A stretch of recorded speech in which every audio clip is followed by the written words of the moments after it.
suka kepada orang kafir. Man tasabbaha biqaumin fahuwa minhum. Siapa yang suka kepada orang kafir, maka dia bagian dari kafir itu. Condong hatinya kepada orang kafir.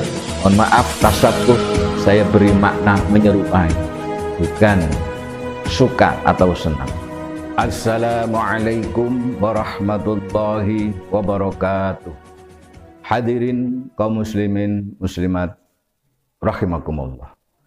Melihat fenomena seperti ini, perselisihan antara ulama satu dan ulama yang lain, ini janganlah menjadikan kalian kebingungan, frustasi, dan lain sebagainya.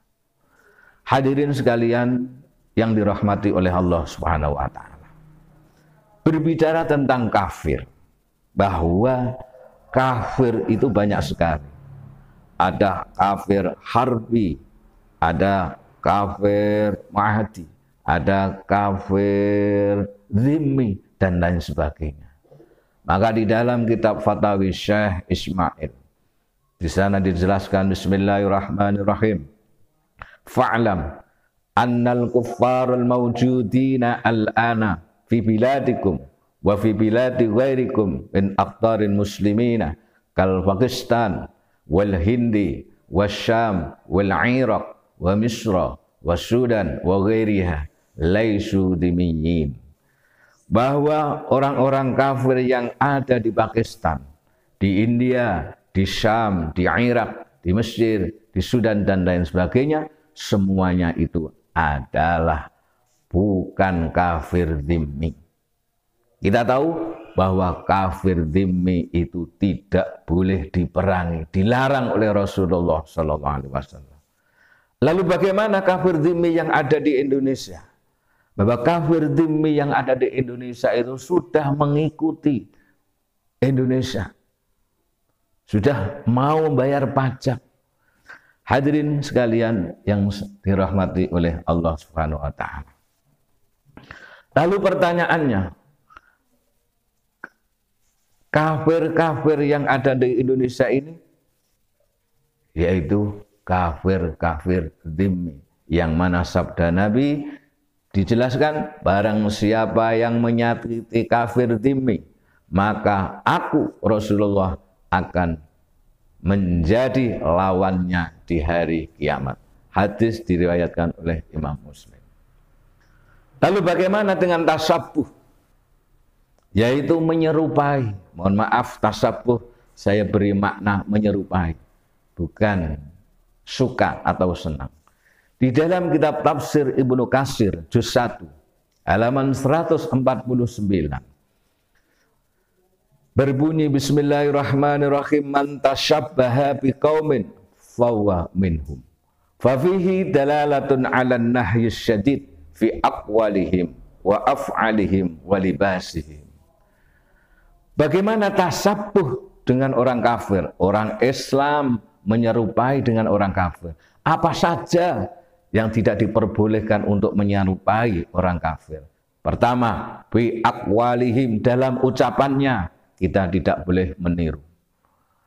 Wa af'alihim, pekerjaannya, perilakunya tidak boleh mengikuti orang kafir. Wa libasihim, dan bentuk pakaiannya tidak boleh mengikuti orang kafir. Tidak boleh menyerupai iktikadnya dan lain sebagainya. Lalu bagaimana dengan Gus Dur? Saya mantep. Gus Dur tidak akan goyah iktikadnya. Gus Dur tidak akan menyerupai. Maka enggak perlu dirisaukan. Hadirin sekalian yang dirahmati Allah Subhanahu wa Ta'ala. Lalu bagaimana kita sebagai umat Islam muasyarah dengan orang-orang kafir? Misalnya kita mempunyai tetangga orang kafir dhimmi, jangankan muasyarah, minta tolong pada kafir dhimmi diperbolehkan. Hal ini dijelaskan dalam kitab Fatawi. Wa ammal isti'anatu bil kuffari wa ahlil bid'ah ala masalihil muslimina fa innahu la ba'sa bitanawuli amwalihim wal intifa'i biha. Ketika kita minta tolong pada orang kafir dhimmi atau minta tolong pada orang yang ahli bid'ah, demi apa? Masalihil muslimin, demi kemaslahatan umat Islam, fa innahu la ba'sa, maka tidak bahaya, tidak apa-apa. Litanawuli amwalihim wal intifa, ngalap manfaat. Contohnya seperti ini. Misalnya ada saudara kita Islam yang meninggal, sudah berusaha mencari kain kafan, berusaha membeli kain kafan, tapi sudah mencari kesana kemari tidak mendapatkan. Tetapi ternyata tetangga kita yang kafir dhimmi mempunyai kain kafan, boleh kita minta, boleh kita beli. Inilah saudara-saudara yang saya hormati. Maka hidayah turunnya itu semata-mata dari Allah. Seperti contohnya Sayyidina Umar, gara-gara adik kandungnya sendiri membaca Al-Quran, Sayyidina Umar masuk Islam gara-gara mendengar lantunan-lantunan Al-Quran yang dibaca adiknya. Maka di dalam firman Allah Subhanahu wa taala, "Walau kunta faddan ghalidhal qalbi lang faddu min haulik." Andai kata engkau wahai Muhammad ghalidhal qalbi, keras hatinya, lang faddu min haulik, maka orang-orang itu berbiara. Maka Rasulullah dalam dakwahnya santun. Maka mari kita ciptakan ikhtilaful ulama'i rahmatun, benar-benar kita ciptakan, benar-benar kita wujudkan sehingga terjadinya perbedaan antara satu ulama dan ulama yang lain. Ini benar-benar menjadi rahmah.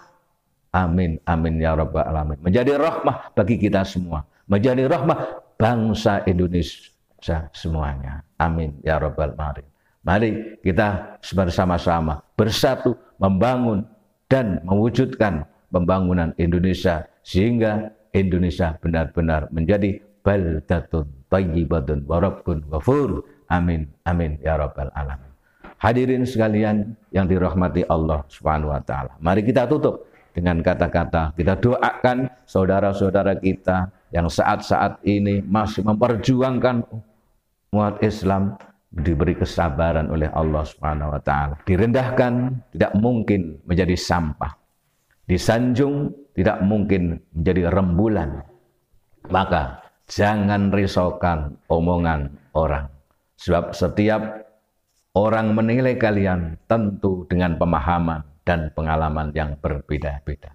Maka teruslah, bangkitlah, melangkahlah selama engkau di jalan benar demi untuk terciptanya ridha Allah Subhanahu wa taala. Meski terkadang kebaikan tidak selalu dihargai dan dihormati, malah justru kadang dibenci dan dicaci maki dan dizalimi. Maka tidak usah cepat-cepat menjelaskan tentang apa yang kau lakukan. Pada saatnya akan menjadi indah pada kenyataannya. Amin, amin ya rabbal alamin.